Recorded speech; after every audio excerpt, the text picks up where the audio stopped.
Nå går jeg litt over til engelsk, fordi neste mann vi skal snakke med og høre fra, han nemlig from Togo.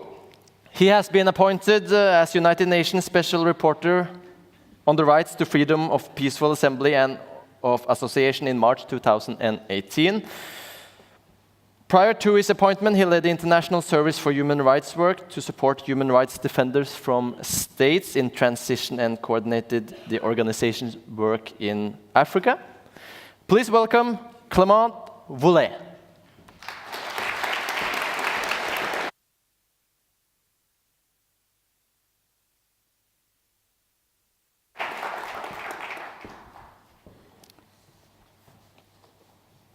Good morning, ladies and gentlemen. I'm sorry to be more comfortable because I didn't prepare my presentation on, so allow me to stand here and time to move. Good morning, ladies and gentlemen.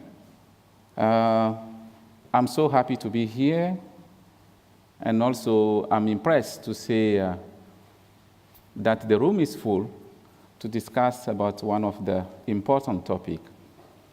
I hope I understood well from the little I can get and the excitement that I can see in the room that we are talking about issues that concern us as a citizen of this world.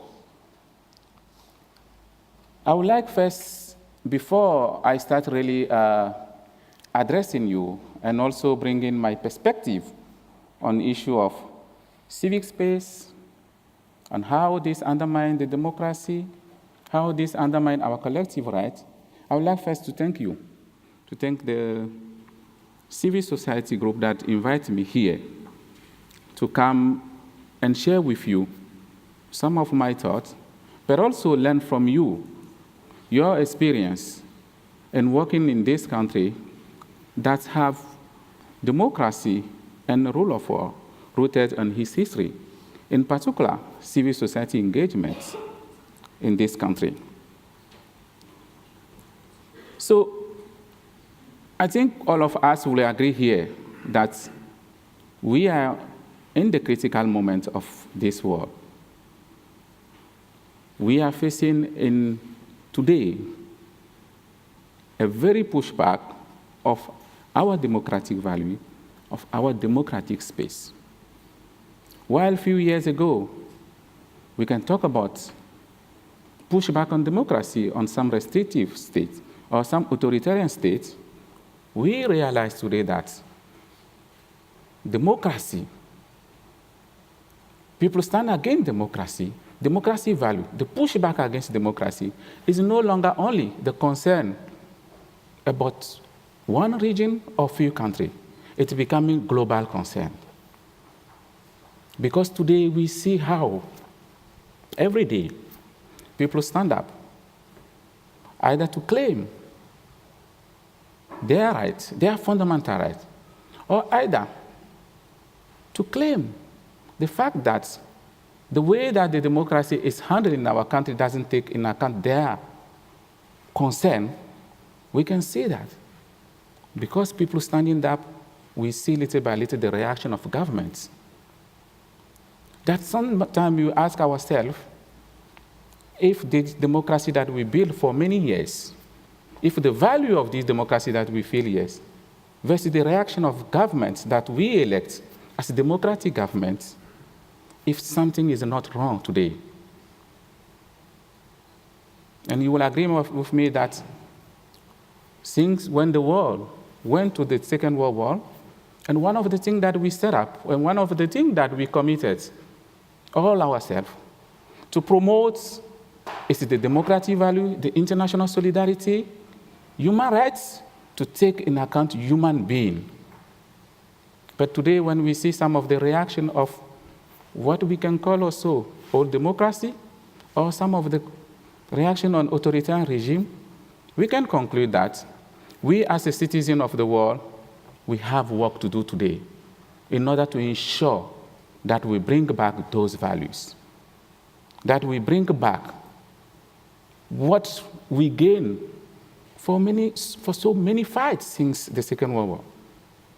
We need to bring this back. And we can do that only through the solidarity. And that's why I'm happy to see that you gathered today here to talk about these issues that today concern the whole world. No country cannot say, no civil society today in the world cannot say, we are living in a safe country, that nothing will happen to what we built for many years as a democracy. Because we have seen near our country that democracy is challenging now. But how we as a civil society, we need to bring this back. We need to fight back. We need to ensure that the value that for which we fight for many years is back, both at the national level, but also at the international level. So, in my first reports, and I think that our colleague already introduced me, I'm Clément Voule, the UN Special Rapporteur on Freedom of Association and Assembly, and Peaceful Assembly, and I was appointed this last year in April. And one of the things that the UN, when UN appoints me, and one of the things that this resolution that appoint me asks is to ensure that states, civil society, non-state actors work together to promote the exercise of freedom of association and peaceful assembly everywhere in the world, but also to inform the Human Rights Council about trends, restrictions that may be imposed on this right. Because the Council, and through the Council international community, believe that the exercise of freedom of association and assembly and peaceful assembly are a cornerstone of any democracy. In countries where there is no guarantee for citizens to connect to each other, to exercise their right to associate, to tackle society need, to tackle the challenge that the society face, to come together around their shared interests. In countries where there is no space for civil society to protest, to come on the streets to express their grievance about things that they don't agree, or to support things that they agree and encourage their government to move forward. In a country where there is no space to do that, then the democracy is in danger. We can't even talk about democracy. We talk about the closing of civic space. So the first thing that I did when I was appointed is to understand how this civic space is closing around the world.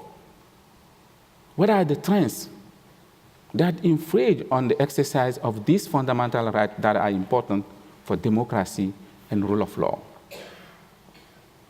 And in my first report, I come up with 8 trends that are really important for me. And these 8 trends provide me with a roadmap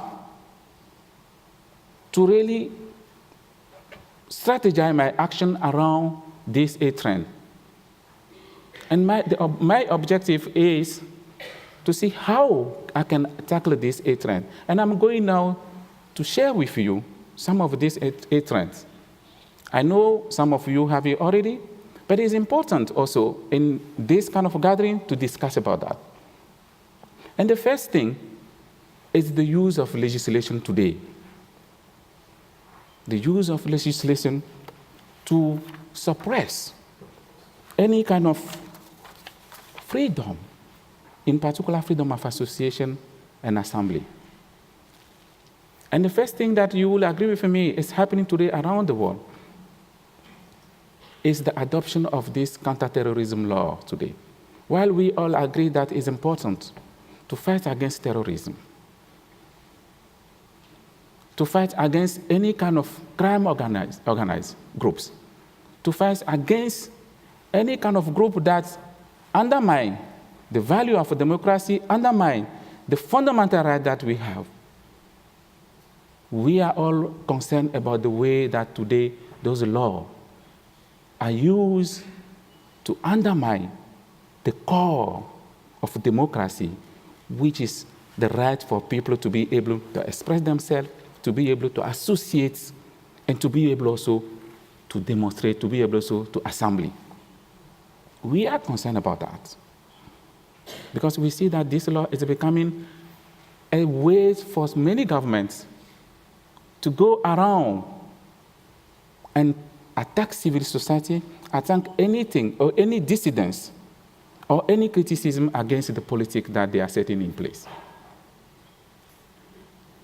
And when we or you as civil society, you raise your voice against the excessive use of this law, the abuse of this law, you are also assimilated to be a terrorist group.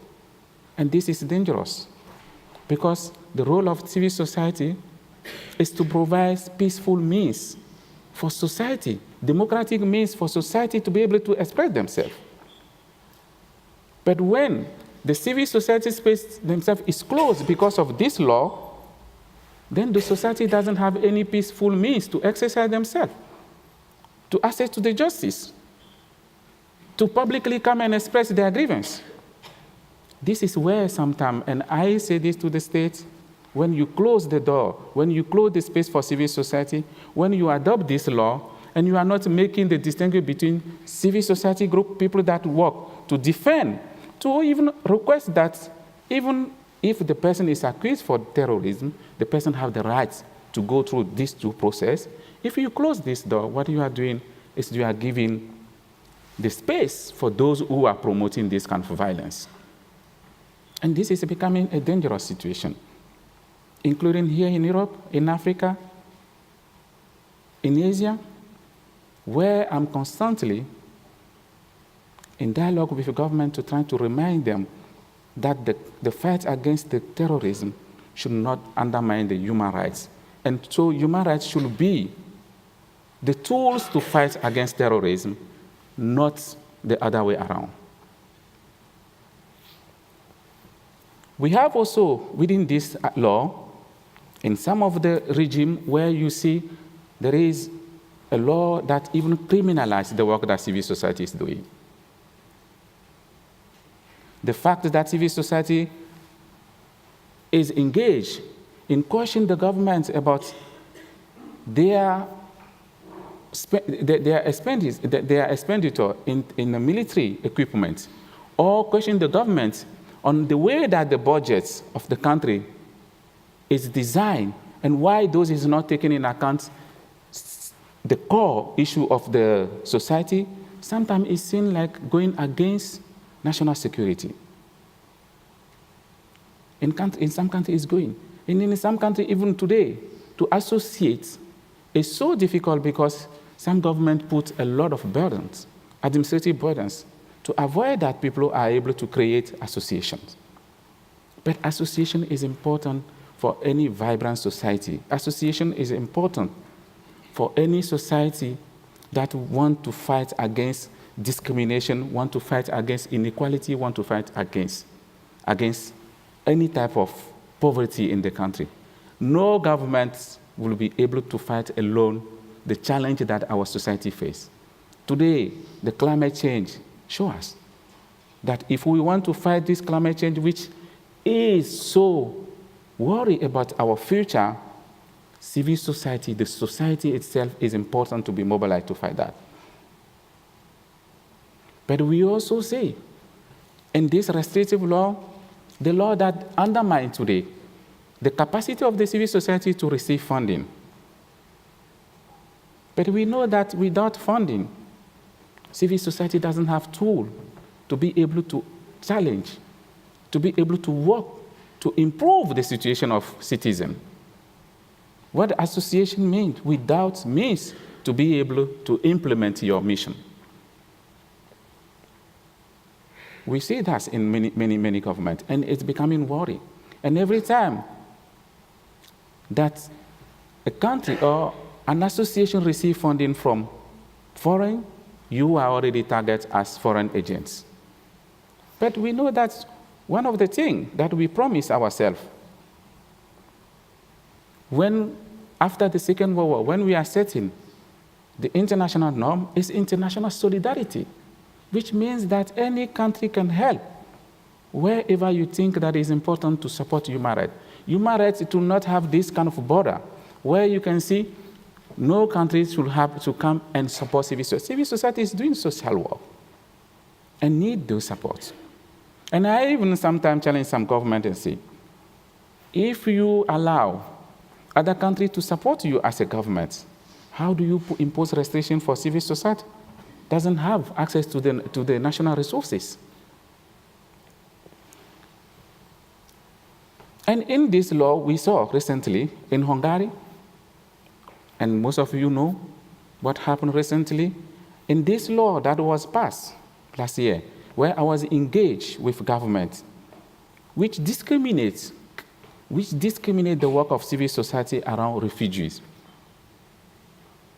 And I called the government to refrain from using such law which can create more discrimination, more hate against foreigners. Refugees crossing the border are fleeing because they are living a critical situation in their country. What the international solidarity means, if a government can restore, even refusing NGOs to support those who are suffering, those who are fleeing their country, those who are fleeing conflicts. And it's happened here in Europe. We have to be concerned about that. Because one of the values of democracy, of this democracy in Europe, was also the fact that here in Europe, countries are able also to receive people, to be concerned about those who are suffering, those who are coming to seek refuge. Because in their country, they cannot live because there is war. In their country, they are fleeing against dictatorial regime. And when we see a government resorting to this means, this is really concern. And also, another issue, in terms of using this, in terms of using this law to constrain or to limit this space, was also recently in Poland, where I was engaged with governments around the law that was passed during the COP24. The climate change need civil society. Fighting against climate change needs civil society. And there is no, for me, room for a government to limit the capacity of society to spontaneously express themselves if they don't agree on the agreement that the government is going to put in place for us to save our world. Because we want also to be part of the fight against climate change. And we need to express ourselves. And I remind government, the spontaneous demonstration is also important. We cannot ask society to wait until the wrong is already done before they come to the street. And the government need to see those kind of demonstrations not like a threat. When people mobilize themselves, it's because they are concerned about something and they want to express something. They want to be able to say, to ensure that the government attention, to really attract government attention in critical situation. So this spontaneous demonstration is an indication, important indication to the government to know how society feels about some of these issues. And we are also seeing little by little. As I mentioned before, even here in Europe, the criminalization of the protest in many countries. While, like I just mentioned now, while the protest is important for any democracy, for citizens to be able to express their view, to express their concern, we have seen that sometimes governments resort to the use of force than resort to the use of negotiation. And I emphasize for that because I think that the negotiation should prevail. Whenever people come to the street to express themselves, the negotiations will be fair. But we are seeing now today that any kind of demonstration is always seen by some government like a threat against national security. And then you have a different law that is applied. Terrorist law, any different law, that finally citizens are afraid even to come on the street to express their view. And protest is not always about criticizing government. It can be about encouraging government to do more better. So I encourage governments in many situations to really to have this kind of positive attitude towards the protest. Without saying that whenever the protest is becoming violent, government doesn't have the right to ensure that those who are becoming violent can be removed from the protest in order to allow peaceful protest to continue, as the international norm set it up. But I'm concerned about this negative attitude that we are seeing increasingly against the protest. And another thing in relation to the protest, and I identify this as one of the third trends, is the repression of social movements. And we see today that all of us around the world, we stand up sometimes against corruption, against inequality, against any type of action that undermine our democratic value. And by doing that, we see how the government also resort to some of the repression. Indeed, recently, since 2 months, in France, we saw the issue about the yellow jacket or gilet jaune. Since 2 months, people are protesting on the streets against some measure that the government is taking. And I'm really concerned about the number of the injuries, the use of force. And I encourage the government of France to resort to the dialogue. It's the only way to be able to solve the social movement concern, the social grievance concern, is to resort to the dialogue. Not by adopting some of the law that I'm seeing today, which I'm raising my concern, the law anti-casseur, which undermine the really value of the democracy, which prevent people even to go on the streets to demonstrate, because people now are afraid to do that. And when you are in a country where people are afraid to express themselves, you are killing democracy. And I'm concerned about that. And I raise it with the authority of France and encourage them really to tackle the issue through the dialogue, through social dialogue, and also listen to citizens, their concern. And another also restriction that I also identify in my report is this restriction that is targeting specific groups.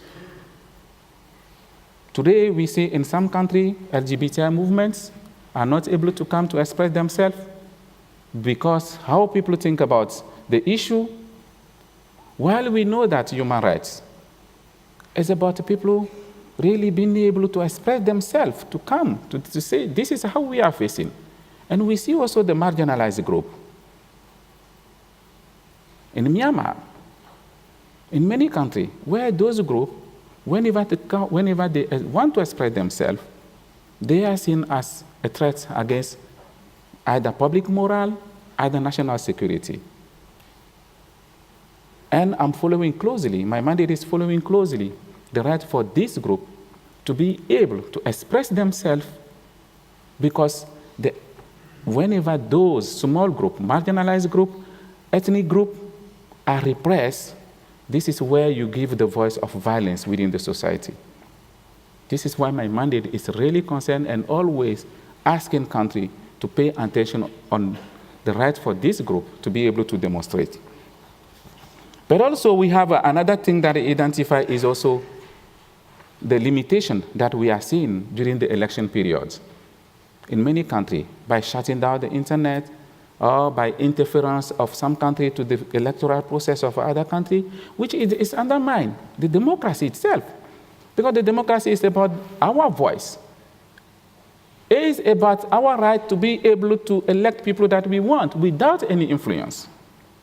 But we are seeing that either the interference of some country is changing completely the electoral process in some country, or in other repressive country, the right for people to be able to mobilize around election is not allowed.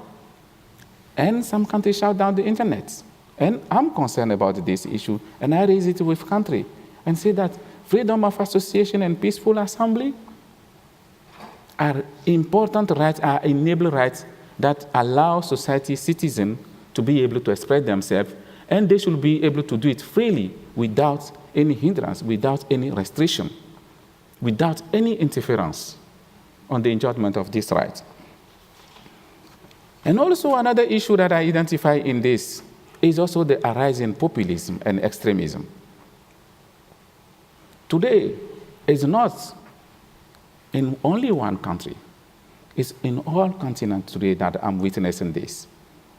The populism is becoming the cheap way for some group or some political party to gain voice of society by trying to undermine the value of democracy, by trying always to reject the concern or the difficulties that the society faces on foreigners. And like I mentioned at the beginning, one of the things that we gain since the Second World War is to build this solidarity at the international level, is to have this principle that the world can become a global, that in everywhere, every country should be concerned about what is happening in another country, because it affects all of us. When we keep silence on some situation, tomorrow we will also be affected. It's like a climate change. We cannot, we are all in the same world, and we have to be concerned. And now the extremism and the populism is developing the counter-narrative. We need to go back on our own country. We need, other people are not needed. And what is that it's doing is that every time that we as a society, we promote these values, the populism is trying to say we are not people that support our country. We are not the good citizen because we don't defend the rights of our country.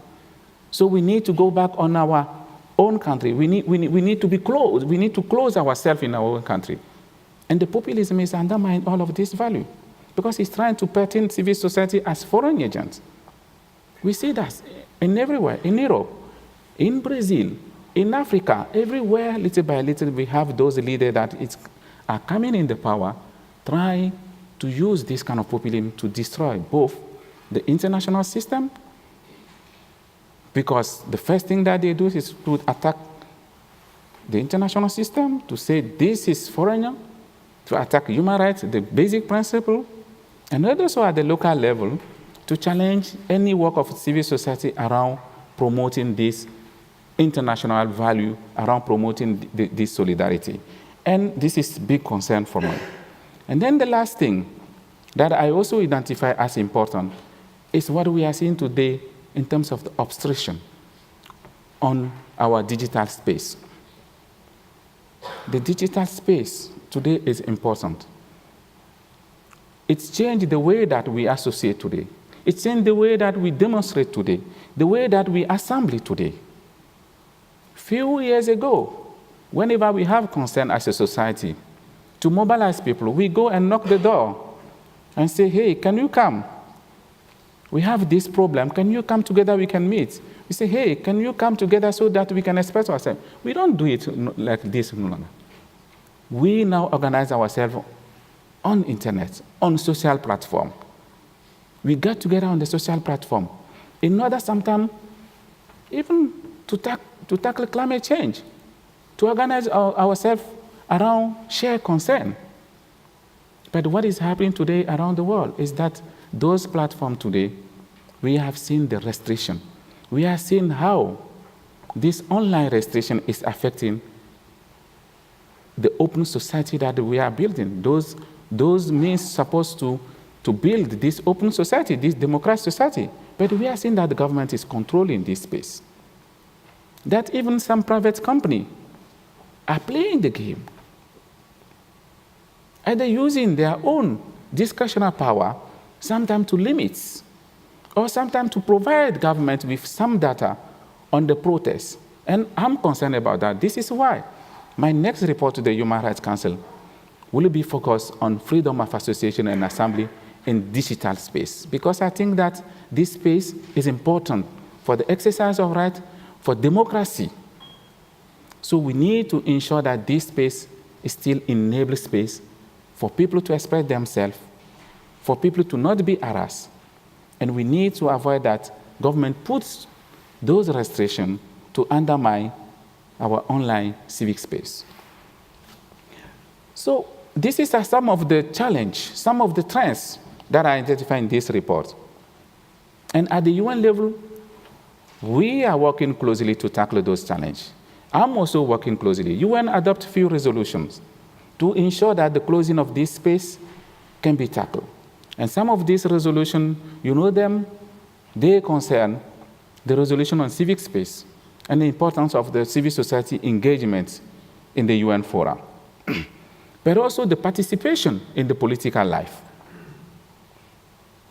We have also within the UN, also the Secretary General, representative who today is fighting against any kind of reprisal. Because today, if we are not able as a citizen, we are not able as activists to engage with the international system where states have obligation, if we are not able to interact safely in this space, then we don't have this important means to promote solidarity, to promote human rights. Because today we know that some countries are repressing any citizen that come to talk to this mechanism.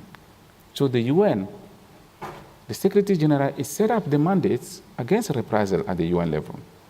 But the good news also today is that the civic space is becoming also the concern of everyone, or every mechanism. And recently I was in discussion with Human Rights Committee that decided today, after this discussion, to have a general comments on Article 21. This is important step. While I'm inviting you to go to the Human Rights Committee website, because Human Rights Committee is also calling for submission. Those submissions may help you also to bring your own national concern and how we think that freedom of assembly, freedom of association can be enable rights, and how you think that the restriction against freedom of assembly and association can be tackled. Is it important because those general comments give this kind of authoritarian weights, they carry authoritarian weights? Yes, but beyond UN, how we as a civil society, we can tackle those restrictions? Because we need to agree that those laws, those measures that is put in place, what they are doing is that they are reducing our democratic space. They are attacking the core of our democracy. They are putting us in a situation where we are no longer exercising our rights. So some of the suggestions that I have today, where I would like all of us to think about it. The first thing that I think we as a civil society, I'm saying we because my mandate is the core mandate of civil society. And I'm a part of civil society because we all promote human rights. One thing that I would like also to really discuss with you is because today, in my experience, whenever the restriction always starts with a narrative. And this narrative, we try to undermine the work of civil society, to say that civil society work is against development, or this work is against national interest. We need today to create a new narrative to support this civic space. And when I'm talking about the new narrative, or when I'm talking about counter-narrative, it's not the narrative that try also to always be in parallel of what some of the groups or states that restrict this. Is the narrative that go and try to destroy those narratives that is trying to paint civil society as useless. It's important to create this new narrative. The second thing that I think we need to do is to empower civil society around the world to be able to fight against those restrictive laws. If we are not able to fight against this restrictive law, we are setting back democracy. We are losing democracy. It's now the time for all of us to be able also to mobilize around this.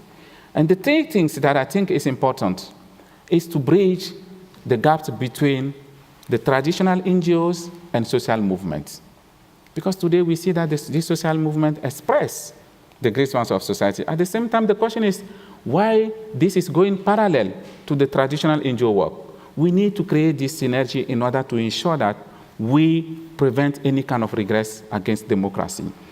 And then another thing is also to support states that are creating or are supporting this enabling environment for civil society. We need to encourage states to share their own experience on how they are promoting civic space, how they are fighting against any kind of pushback against democracy. We need to do that. And we need also to link today, one of the things that I realized, development and human rights. Because this is sometimes where, in some countries they will say, no, this human rights is completely against our development. We need to link it today. This is why the report that I presented to the Human Rights Council, the General Assembly last year, deal with the linkage between freedom of association and assembly and the development, the sustainable development, where I'm trying to show the importance of freedom of association and assembly as a prerequisite for any contribution for civil society to democracy. It is also important. Ladies and gentlemen, I know my time is already out, but I would like also to say that the two things that I think civil society we need to do is also to build the dialogue among all actors. We need also to break the fact that we don't, as a civil society, we don't just speak among ourselves, but also to build this cross-regional solidarity, because the restriction is global today. It's not just one country, and we need to tackle it globally, but also at the national level. And then the last thing that I think is important also is to create this kind of solidarity between state and civil society work. There are many countries today that support civil society. Let's create this solidarity. Let's ensure that at the international level, the civic space, the fighting against those restrictions is a core of international system, regional system, but also our own institution at the national level. Thank you very much, ladies and gentlemen, and I hope that through the dialogue we will do now, I can also hear from your perspective here in Norway what is happening, your experience, and how we can work together in order to save this world against this pushback on democracy and rule of law. Thank you very much, ladies and gentlemen, for your time. Thank you. Thank you. Thank you so much, Clément. Oh, there you go. Thank you very much. Can I ask you a question? Yes. You can come up. When I heard the talk, you said about that people are afraid of expressing themselves in different countries. When you travel around, what do they say to you why they are afraid to express when you travel and meet them? Yes. Recently, I was in Lebanon meeting with the civil society from Gulf and also Arab world. And one of the things that civil society told me that, one of the things people told me is, oh, you know, the special rapporteur, we don't want anymore to really engage. We are afraid because there is a lot of our colleagues in the jail, and even not just human rights defenders, sometimes they are families. Mm-hmm. Why? Because there is this repression that is set up in the country, while some people, they cannot, because it prevents people to do it. And sometimes we have those anti-terrorism law, where people are asking themselves, if I start defending some people that are accused to be terrorists, I will be seen like being terrorists. Well, human rights, our core value is that we need to defend any individual Okay. We need to ensure that any individual right is respected. Okay. Can you try to give me an example of what you see outside in the big world? How can this affect me back here in Norway? You say that everything affects all of us? Yeah. But can you say like some specifics? What you see out there? Will this come to Norway? Yes, I mean, one thing that we all know is today, when I'm talking about the populism and extremism today, I know that this is a narrative that is going on in Europe here. And one of the things that the populism use is to tell the society what you are facing as a society is because of foreigner. It's because your government were not able to defend your sovereignty at the international level. And this is happening everywhere. Because within our democracy today, the good thing about democracy is that the democracy allows people to be able to express their concerns so that the mechanism that exists today can address them. But what the populism is doing is to say that these mechanisms, they don't work anymore. Let us just hit the core, which is foreigner. Let them go back. Let them move in different ways. And today, this is things that in civil society, when you work as a civil society, when you defend the refugee, you may find yourself, like in Hungary, tomorrow.